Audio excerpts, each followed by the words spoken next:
Hello friend, स्वागत है आपका एनक्यू स्टडी यूट्यूब चैनल पर। सक्षमता परीक्षा के दूसरे चरण से संबंधित जो है यह जीके जीएस का अगला मॉक टेस्ट लेकर के आए हैं, जिसमें हम लोग पिछला सक्षमता पर आधारित प्रश्नों को देखेंगे। आइए बिना देर किए हुए हम लोग चलते हैं, पहले प्रश्न को देखते हैं। क्वेश्चन नंबर पहला जो हमारे स्क्रीन पर है कि प्रकाश के छोटे छोटे कणों से मिलकर बना होता है उसे हम लोग क्या कहते हैं। यानी जो प्रकाश सिर्फ छोटे छोटे कणों से जो मिलकर बना होता है उसको किस नाम से जानते हैं। तो प्रकाश जिन छोटे छोटे कणों से मिलकर बना होता है उसको हम लोग जो है इलेक्ट्रॉन, प्रोटॉन, न्यूट्रॉन नहीं बल्कि जो है फोटोन के नाम से जानते हैं। यानी ऑप्शन नंबर इसका डी सबसे सही जवाब हो जाएगा कि प्रकाश के छोटे छोटे कण से जो प्रकाश मिलकर बना होता है उस छोटे छोटे कण को हम लोग फोटोन कहते हैं। नेक्स्ट सवाल है कि प्रकाश तरंग किस प्रकार का तरंग है। प्रकाश का जो तरंग है यह अनुदैर्ध्य तरंग है या फिर अनुप्रस्थ तरंग है। तो इसमें सही जवाब के रूप में ऑप्शन नंबर ए जाना जाएगा कि प्रकाश की जो तरंग है वो अनुप्रस्थ तरंग है। अगला है कि प्रकाश का वेग अधिकतम होता है। तो प्रकाश जो है वो सबसे जो अधिकतम वेग होता है वो इसमें यानी निर्वात में होता है, फिर उसके बाद उससे कम जो है वह गैस में होता है, उससे थोड़ा सा कम जो है पानी में होता है, और सबसे कम जो प्रकाश का वेग है वह ठोस पदार्थ में होता है। तो इस प्रकार यहाँ ऑप्शन नंबर सी सही जवाब हो जाएगा कि प्रकाश का वेग सबसे अधिकतम निर्वात में है। और निर्वात में इसका वेग कितना है, तो निर्वात में इसका वेग है 3 लाख किलोमीटर पर सेकेंड, यानी 3 गुने 10⁵ किलोमीटर पर सेकेंड कहेंगे, या फिर 3 गुने 10⁸, क्योंकि जब किलोमीटर को मीटर में बदलेंगे तो 10 का पावर जो है वो 8 हो जाएगा। तो 3 गुने 10⁸ मीटर पर सेकेंड होगा। अगले सवाल की ओर बढ़ते हैं। क्वेश्चन नंबर 4 है कि सूर्य की रोशनी को पृथ्वी तक पहुंचने में कितना समय लगता है। तो सूर्य की जो अनुमानित दूरी मानी गई है वो लगभग 15 करोड़ किलोमीटर मानी गई है। कितना मानी गई है, 15 करोड़ किलोमीटर। और जब अब हम लोग 15 करोड़ किलोमीटर को 3 लाख पर सेकेंड, 3 लाख किलोमीटर पर सेकेंड से जब हम लोग भाग देंगे तो फिर जो दूरी निकल करके आए, यानी इस प्रकार हमको समय का पता चल जाएगा।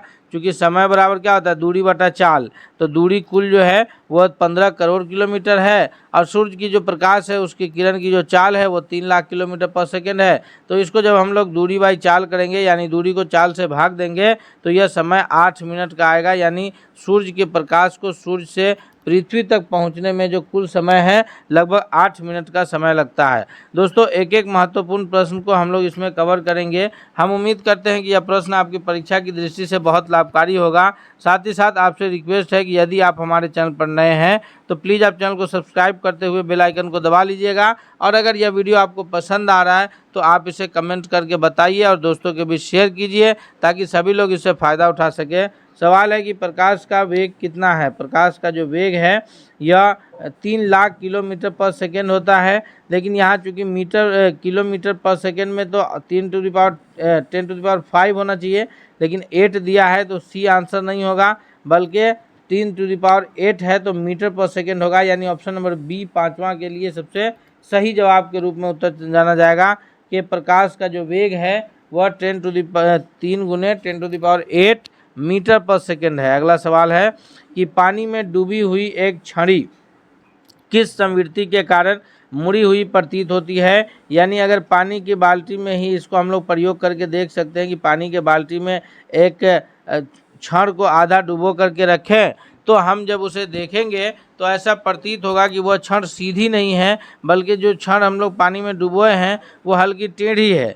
तो यह जो घटना होती है यह प्रकाश का जो 2 प्रमुख घटना है, एक प्रकाश का परावर्तन है, यानी प्रकाश के किरण का किसी सतह से टकरा करके वापस लौट जाना, यह परावर्तन कहलाता है। और दूसरी एक घटना है कि प्रकाश जब एक माध्यम यानी कि हवा से पानी में या हवा से कांच में या कांच से पानी में, तो एक माध्यम से दूसरे माध्यम में जब प्रकाश की किरण जाती है तो वह अपने अभिलंब की ओर या अभिलंब से दूर भागती है। यानी ये कहिए कि जब एक माध्यम से दूसरे माध्यम में प्रकाश की किरण जाती है तो कुछ विचलन होती है। यह घटना जो है अपवर्तन कहलाता है। तो इसी घटना के कारण जो है हमें पानी में रखी हुई छड़ मुड़ी हुई प्रतीत होती है। अगला सवाल की ओर बढ़ते हैं। सवाल है कि इंद्रधनुष किस प्रकार से बनता है। यानी इंद्रधनुष जो अक्सर हमें दिखाई पड़ता है तो यह बारिश के पश्चात जो बारिश के बूंद की कण जो है जब वायुमंडल में उपस्थित होते हैं और फिर जब सूर्य की किरण निकलती है तो वह बूंद जो है बारिश की बूंदें वह प्रिज्म का काम करती है और प्रिज्म की तरह काम करने के कारण जो है वहाँ पर पहले अपवर्तन फिर परावर्तन और अपवर्तन की घटना होती है, जिस वजह से हमें जो है ये यानी ऑप्शन नंबर इसका डी सही जवाब हो जाएगा कि हमें इंद्रधनुष नज़र आता है। और जो जिस ओर सूर्य की किरण होगी उसके विपरीत दिशा में, जिस ओर सूर्य की किरण होगी उसके विपरीत दिशा में हमें जो है यह दिखाई पड़ेगा। कौन? इंद्रधनुष। नेक्स्ट सवाल की ओर बढ़ते हैं। अगला है कि निम्नलिखित में से कौन सा युग्म सुमेलित नहीं है, यानी कौन किसके आविष्कारक हैं। तो जेम्स वाट के द्वारा वाष्प इंजन का आविष्कार किया गया, सही है। एलजी बेल यानी ग्राहम बेल के द्वारा जो है यह टेलीफोन का आविष्कार किया गया, यह भी सही है। जेएल बेयर्ड ने टेलीविज़न का आविष्कार किया है, यह भी सही है। जे पारिंगसन ने जो है पेंसिलिन का किया है, यह गलत है। यानी 8वां का ऑप्शन नंबर डी सही जवाब हो जाएगा, क्योंकि प्रश्न ही पूछा जा रहा है कि कौन इसमें सुमेलित नहीं है। नेक्स्ट सवाल है कि निम्नलिखित में से कौन सा सुमेलित नहीं है। फिर हमको सुमेलित वाला प्रश्न को देखना है कि डेसिबल ध्वनि की प्रबलता की इकाई है। अश्व शक्ति यानी हॉर्स पावर जो है यह शक्ति की इकाई है यानी पावर की। दूसरा है समुद्री मील जो नौ संचालन की इकाई है। और चौथा है जो सेल्सियस या उष्मा की इकाई है। तो ध्यान से देखिए दोस्तों, डेसिबल में ध्वनि की प्रबलता मापी जाती है, सही है। हॉर्स पावर से जो है शक्ति मापी जाती है। हम लोग जो अपने घरों में इस्तेमाल के लिए मोटर खरीदते हैं तो एक कितना एचपी का है बोलते हैं, एचपी यानी हॉर्स पावर उसका कितना है, अश्व शक्ति कितनी है। और एक एचपी जो है 1 एचपी यानी 1 हॉर्स पावर या अश्व शक्ति 746 वाट का होता है। तो हमें दुकानदार समझाता है कि आप अपने घर में इस्तेमाल कर रहे हैं तो आप हाफ एचपी भी ले सकते हैं, यानी वो कितना का हो सकता है, हाफ एचपी जो है वो इसमें 2 से भाग दे दीजिए तो वो 350 के आसपास का 450 वाट का होगा। तो इस प्रकार यहाँ ऑप्शन नंबर डी सही होगा, क्योंकि सेल्सियस जो है यह ताप मापने की इकाई है, डिग्री सेल्सियस। उष्मा को जो हम लोग मापते हैं इसके लिए कैलोरी का इस्तेमाल होता है। उष्मा के लिए क्या इस्तेमाल होता है, कैलोरी का इस्तेमाल किया जाता है। तो इसलिए ऑप्शन नंबर डी 9वां नंबर प्रश्न का सबसे सही जवाब है। नेक्स्ट है कि निम्नलिखित में से कौन आउटपुट डिवाइस है। यानी जब हम लोग कंप्यूटर का इस्तेमाल करते हैं तो उसमें 3 प्रकार के डिवाइस होते हैं। एक तो इनपुट डिवाइस है जिसके ज़रिए हम कंप्यूटर को कोई काम बताते हैं। दूसरा जो है प्रोसेसिंग यूनिट है, यानी अगर हम कंप्यूटर को कोई काम बताए तो कंप्यूटर उस पर प्रोसेस किया। और तीसरा होता है वो आउटपुट डिवाइस होता है, यानी उसके बाद कंप्यूटर हमें जो रिजल्ट दिखाता है वो आउटपुट डिवाइस से। जैसे अगर मान लेते हैं हम लोग कि कंप्यूटर को हम कहें कि आप बताइए कि 2 गुने 2 कितना होगा, तो ये हम लोग कंप्यूटर पर जो है कीबोर्ड या माउस के मदद से जो है हम लोग कंप्यूटर को यह कमांड देते हैं या बताइए कि 2 गुने 2 कितना होगा। कंप्यूटर इसको मल्टीप्लाई करता है, फिर हमें आंसर के रूप में बताता है कि यह 4 होगा। तो कंप्यूटर हमें जो ये आंसर दिखाता है या मॉनिटर पर दिखाता है, फिर हम लोग उसका प्रिंटर के जरिए प्रिंट आउट निकाल सकते हैं। तो हम लोग जो इनपुट दिए वो कीबोर्ड और माउस से दिए, तो कीबोर्ड और माउस इनपुट डिवाइस हो गया। मॉनिटर पे देखें, मॉनिटर आउटपुट डिवाइस हो गया। प्रिंटर से इसका प्रिंट निकाल लिए, प्रिंटर भी आउटपुट डिवाइस हो गया। तो यानी पे यहाँ पे मॉनिटर और प्रिंटर जो है ये आउटपुट डिवाइस है, लेकिन टच स्क्रीन जो है इसको हम लोग इनपुट डिवाइस में मानेंगे। पूछ रहा है कि कौन आउटपुट डिवाइस नहीं है, तो टच स्क्रीन जो है वो इनपुट डिवाइस है, आउटपुट नहीं है। नेक्स्ट है कि मीथेन गैस का उत्पादन करने वाला क्षेत्र कौन सा है, यानी हमें किस जगह मीथेन गैस की उत्पत्ति प्राप्त होती है। 11वां नंबर प्रश्न के लिए जो सबसे सही जवाब है वह है कि धान के खेत से जो है हमें मीथेन गैस की प्राप्ति हो जाती है अधिक मात्रा में। नेक्स्ट है कि दाब जो प्रेशर है, प्रेशर की इकाई क्या है, दाब की इकाई क्या है। तो दाब की जो इकाई होती है प्रेशर, दाब कहते किसको हैं, दाब कहते हैं कि प्रति इकाई क्षेत्रफल पर यानी पर यूनिट जो एरिया है उस पर जो बल कार्य करता है उसको दाब कहा जाता है। प्रति इकाई क्षेत्रफल पर लगने वाले क्रियाशील बल को दाब कहते हैं। तो बल का यूनिट न्यूटन और प्रति इकाई क्षेत्रफल है इसलिए न्यूटन, और क्षेत्रफल का वर्ग मीटर होता है ये मात्रक। तो इसलिए 12वां नंबर सवाल का ऑप्शन नंबर ए हो जाएगा कि जो दाब की इकाई होगी वो न्यूटन प्रति वर्ग मीटर स्क्वायर हो जाएगा। इसे शॉर्ट में N/m² लिखा जाएगा, कंफ्यूज नहीं होइएगा कि N से न्यूटन और m स्क्वायर से वर्ग मीटर या मीटर स्क्वायर। तो N न्यूटन प्रति मीटर स्क्वायर जो है ये दाब की इकाई होती है। अगला है कि इंसुलिन क्या है। इंसुलिन जो है यह हमारे शरीर में उपस्थित एक प्रकार का हार्मोन है जो कि प्रोटीन के रूप में रहता है, और ये ऑप्शन नंबर डी इसका सही जवाब हो जाएगा कि जो डायबिटीज़ के पेशेंट होते हैं उनमें इंसुलिन की ही कमी होती है, जिस वजह से उन्हें जो है डायबिटीज़ या मधुमेह का पेशेंट बताया जाता है। फिर उसको जो है स्वस्थ रहने के लिए इंसुलिन का डॉक्टर के द्वारा इंसुलिन के सेवन का सलाह दिया जाता है। अगला सवाल है कि अल-बिरूनी किसके शासनकाल का इतिहासकार था। तो अल-बिरूनी जो है यह इनकी एक किताब है कि तहकीकात हिंद यानी हिंदुस्तान की खोज या भारत की खोज। तो ये जो है महमूद गजनवी के शासनकाल में जो है भारत आए थे, यानी महमूद गजनवी के साथ काल के इतिहासकार है। ऑप्शन नंबर ए इसका सबसे सही जवाब के रूप में उत्तर जाना जाएगा।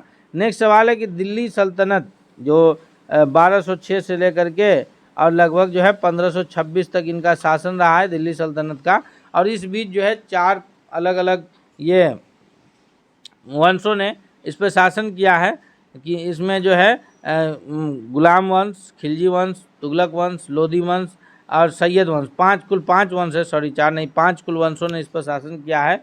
और इसकी जो भाषा थी वह फारसी भाषा थी। ऑप्शन नंबर इसका डी सबसे सही उत्तर के रूप में आंसर जाना जाएगा। दोस्तों हम संपूर्ण ये कोशिश करेंगे कि हमारा जो जीके जीएस सामान्य अध्ययन का संपूर्ण चैप्टर इससे हम लोग का कवर हो जाए। हम इसलिए आपसे रिक्वेस्ट करते हैं कि आप चैनल पर अगर नए हैं तो ज़रूर सब्सक्राइब करके बेल आइकन को दबा लीजिएगा, और वीडियो पसंद आ रहा है तो दोस्तों के बीच शेयर करना नहीं भूलिएगा। सवाल है कि मालवा पठार की प्रमुख मिट्टी कौन सी है।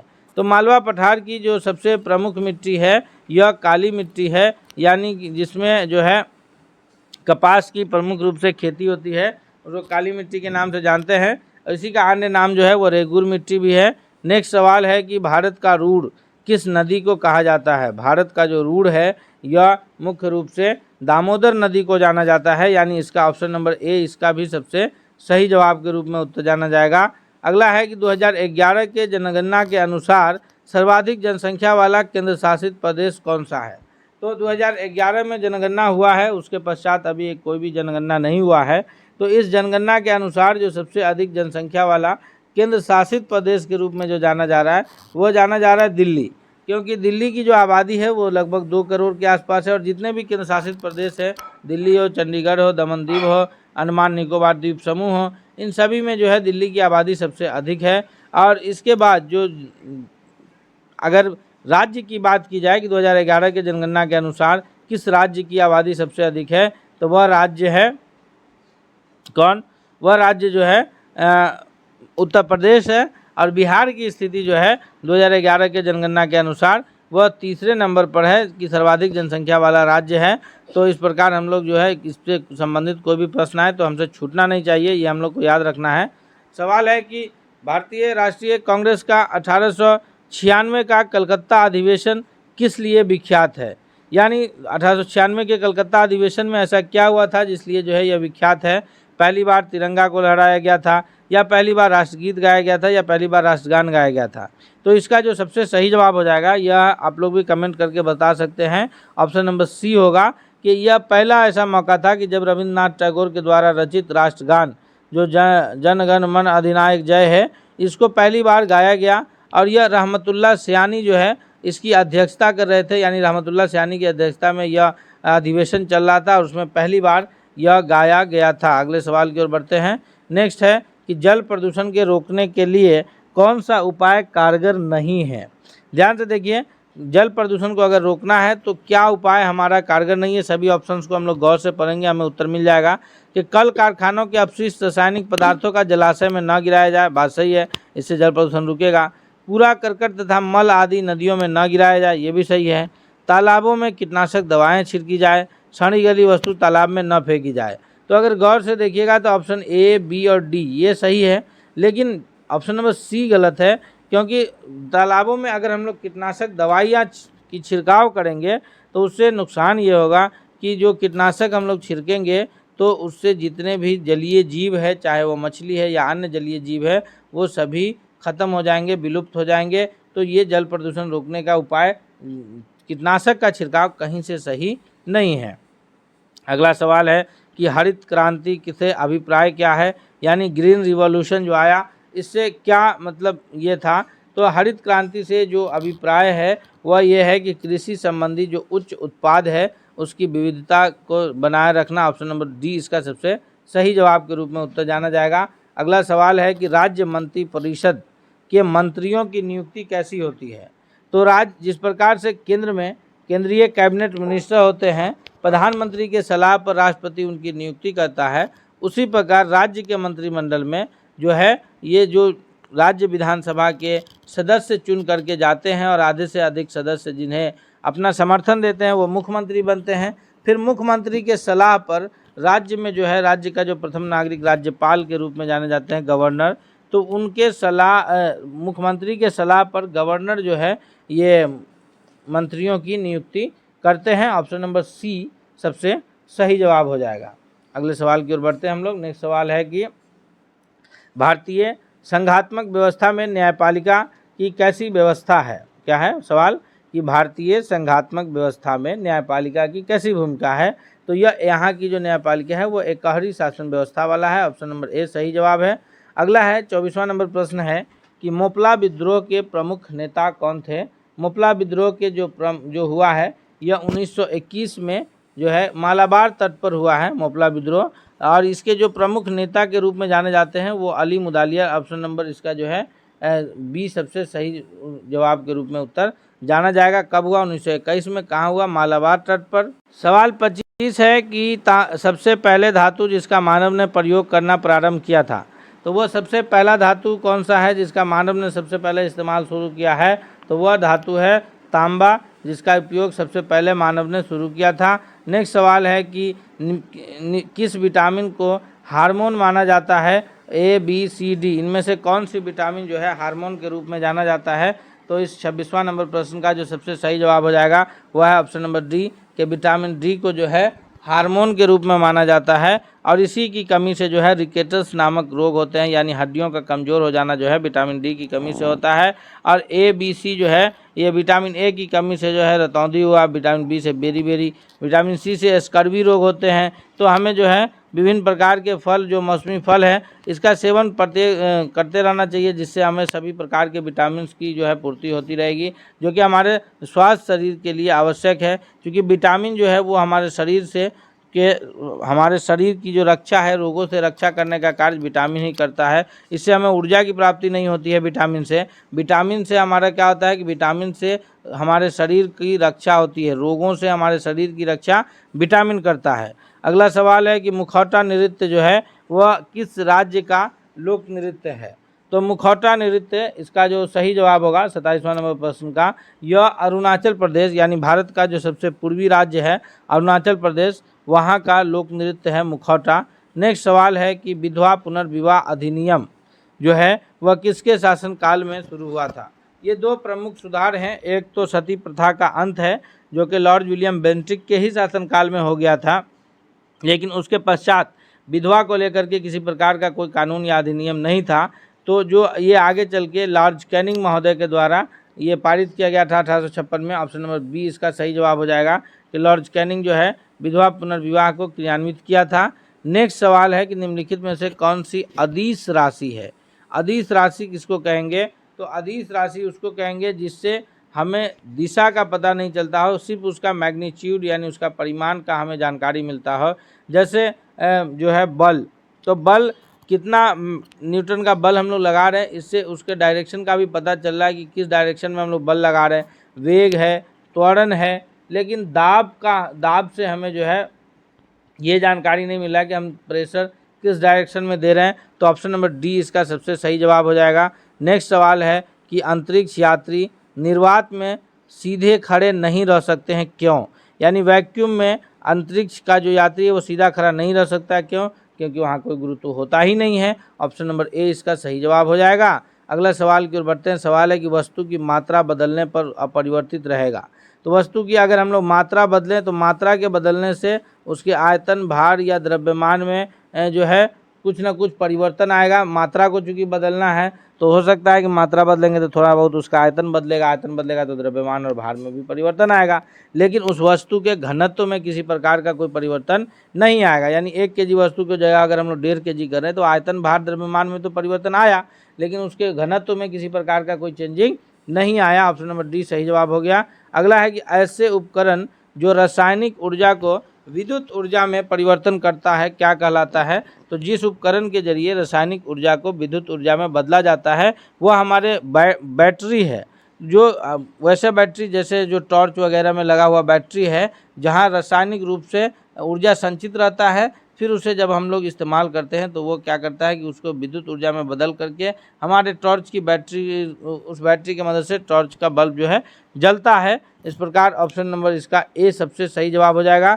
दोस्तों, यहाँ इस सेट के जरिए आपसे जितने भी प्रश्न कराए जाएंगे वो बहुत ही इंपॉर्टेंट प्रश्न है, इसलिए हम आपसे रिक्वेस्ट करते हैं कि यदि आप हमारे चैनल पर नए हैं तो प्लीज़ आप चैनल को जरूर सब्सक्राइब कर लीजिएगा और साथ ही साथ अगर वीडियो पसंद आ रहा है तो दोस्तों के बीच भी जरूर शेयर कीजिएगा। नेक्स्ट सवाल है कि अंतिम बौद्ध साहित्य किस भाषा में रचे गए थे? जो आरंभिक बौद्ध साहित्य है यह किस भाषा में रचे गए हैं? तो जितने भी आरंभिक बौद्ध साहित्य है ये सभी पाली भाषा में रचे गए हैं। इसका ऑप्शन नंबर सी 33वां का सही जवाब हो जाएगा। अगला है कि बुद्ध वंश किस वंश से संबंधित थे? तो भगवान बुद्ध का जो संबंध है यह शाक्य कुल से इनका संबंध रहा है, यानी ऑप्शन नंबर इसका सी सबसे सही जवाब होगा। अगला है कि भारत में जैन धर्म के वास्तविक संस्थापक किसे माना जाता है? तो जैन धर्म का जो ऐसे देखिए तो संस्थापक के रूप में तो ऋषभ देव जाने जाते हैं। 23वें तीर्थंकर पार्श्वनाथ हुए और 24वें और अंतिम तीर्थंकर जो है यह स्वामी महावीर हुए हैं। कितना है? 24वें तीर्थंकर हैं और ये, लेकिन इन्हें जो है वास्तविक संस्थापक के रूप में भी जाना जाता है। ऑप्शन नंबर सी इसका सबसे सही जवाब हो जाएगा। नेक्स्ट सवाल की ओर बढ़ते हैं हम लोग। अगला सवाल है कि न्याय की जंजीर जो है निम्न में से कौन सा मुगल सम्राट प्रसिद्ध है? तो न्याय की जंजीर के लिए जो है, इंसाफ के लिए जो जाना जाते हैं मुगल बादशाह में, वो जाना जाता है जहांगीर। ऑप्शन नंबर ए इसका सबसे सही जवाब के रूप में उत्तर जाना जाएगा। इसको लेकर के जो है बिहार सरकार की जो किताब है उसमें एक कहानी भी पढ़ना है कि एक महिला जो है आती है जहांगीर के दरबार में फरियाद लेकर के कि बादशाह हमारे जो है इंसाफ कीजिए कि हमारे ये को, हमारे शौहर, हमारे पति को इस जो दरबार है यहाँ की एक जो महिला है उन्होंने हमारे पति को मरवा दिया है। तो वो जहांगीर उन महिला को बुलवाते हैं अपने दरबार से। पता चलता है कि वो जहांगीर की बीवी होती है जो उनके शौहर को मरवा दिए रहती है। तो पूछते कि क्यों? तो बोले कि जो है ये हमें देख रहा था गौर से घूर के, इसलिए हमने मरवा दिया। तो जहांगीर अपना सर जो है झुका देते हैं और कहते हैं कि उस महिला से जो फरियाद लेकर के आती है, और फिर उसे कहते हैं कि जिसने तुम्हें बेवा किया है तुम उसे भी बेवा कर सकती हो। यानी जहांगीर अपना जान पेश कर देते हैं कि अगर आपको बेवा कर दिया है तो आप हमें कत्ल करके जो है हमारी बीवी को भी बेवा कर दीजिए। तो इस प्रकार के इंसाफ के लिए जो है जहांगीर जाने जाते हैं। न्याय की एक जंजीर बनवाए थे कि कोई भी अगर आए, किसी को भी न्याय की ज़रूरत है तो वो आकर के वहाँ पर खटखटा करके और न्याय प्राप्त कर सकता था। ऑप्शन ए सही जवाब है। नेक्स्ट है कि किस मुग़ल सम्राट के शासनकाल को स्वर्णिम युग के नाम से जाना जाता है? तो वह शाहजहाँ का जो शासनकाल रहा है उसको स्वर्णिम युग के रूप में जाना जाता है। अगला सवाल है कि पुनर्जागरण आंदोलन जो है यह सबसे पहले कहाँ शुरू हुआ था? तो पुनर्जागरण आंदोलन की जो शुरुआत है यह मुख्य रूप से इटली में हुई है। ऑप्शन नंबर इसका बी सबसे सही जवाब हो जाएगा। नेक्स्ट सवाल है कि अंतर्राष्ट्रीय योग दिवस कब मनाया जाता है? तो अंतर्राष्ट्रीय योग दिवस जो है यह प्रत्येक वर्ष 21 जून को मनाया जाता है। इसका ऑप्शन नंबर सी सबसे सही जवाब हो जाएगा। और अगला सवाल है कि निम्नलिखित में से कौन सी बीमारी विषाणु से जनित है? यानी जो बीमारी जो है वायरस से फैलती है, यह कौन सी बीमारी है? तो इसमें जो है टाइफाइड है, टीबी है, हैजा है और हेपेटाइटिस है। सही उत्तर के रूप में ऑप्शन नंबर डी जाना जाएगा कि हेपेटाइटिस की जो बीमारी है यह मुख्य रूप से जो है विषाणु जनित है, यानी टाइफाइड ये वायरस से फैलती है। दोस्तों इस प्रकार हम लोग अभी 40 महत्वपूर्ण प्रश्नों को इसमें कवर किया है, जो कि आपके आने वाले परीक्षा की दृष्टि से बहुत लाभकारी साबित होगा। इसलिए चलते चलते आपसे रिक्वेस्ट भी है कि यदि आप हमारे चैनल पर नए हैं तो प्लीज़ आप चैनल को जरूर सब्सक्राइब कर लीजिएगा। साथ ही साथ अगर वीडियो पसंद आया हो तो लाइक करते हुए दोस्तों के बीच शेयर कीजिएगा और कमेंट करके बताइए। और अगर आपको किसी अन्य टॉपिक पर कोई संबंधित जानकारी हासिल करनी हो तो, या किसी प्रकार का कोई कन्फ्यूजन हो या कोई वीडियो प्राप्त करनी हो तो भी आप हमें कमेंट करके बता सकते हैं। हम कोशिश करेंगे कि वो आपको उपलब्ध कराया जाए। मिलते हैं अगले सेट के साथ, तब तक के लिए बहुत बहुत धन्यवाद।